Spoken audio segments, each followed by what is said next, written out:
Hello guys, বিয়ের তৃতীয় পর্ব তোমাদেরকে আমি দেখিয়ে দিয়েছি। বিয়ে কমপ্লিট হয়ে গেছে অ্যান্ড এখানে সকাল হয়ে গেছে। আমরা এখন মামিকে নিয়ে চলে যাব, মানে বিদায়বেলা। এটা সব থেকে কষ্টের এই বিদায়বেলাটা।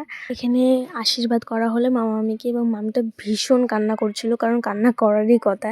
যেখান থেকে একটা মেয়ে ছোট্টবেলা থেকে বড় হয়েছে সেখান থেকে চলে যেতে হবে, তো সেটা তো একটা কষ্টের ব্যাপার। সেখানে তো মামি অনেক কান্নাকাটি করছিল এবং আমরা কোনো রকমভাবে মামিকে এখানে গাড়িতে বসিয়ে দিয়েছি। আমি বলছিল আমি যাবো না, বাট যেতে তো হবে, সব মেয়েকে একদিন না একদিন ঠিকই যেতে হবে শ্বশুরবাড়ি।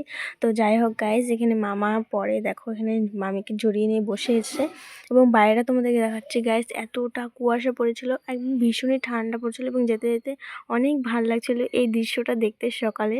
তো যাই হোক গাইজ, আমি না একটা টানা ঘুম দিয়ে ফেলেছিলাম, কখন আমি নিজে জানি না। আমার ফোন টোন সব নিচে পড়ছিল, তারপর মানে ঘুম ভাঙছিল না। দেখো গাইস, আমার চুলগুলো সব লেটে লেগে গাইস। দেখো এখন সকাল হয়ে গেছে, রোদ্র উঠে গেছে, আর আমার ঘুমই ভাঙছে না, আমার চোখগুলোই খুলছিল না।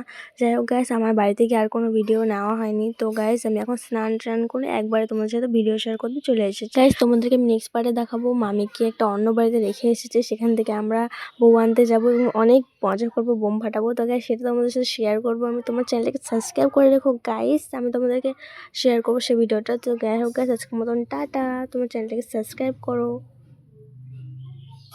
বাই।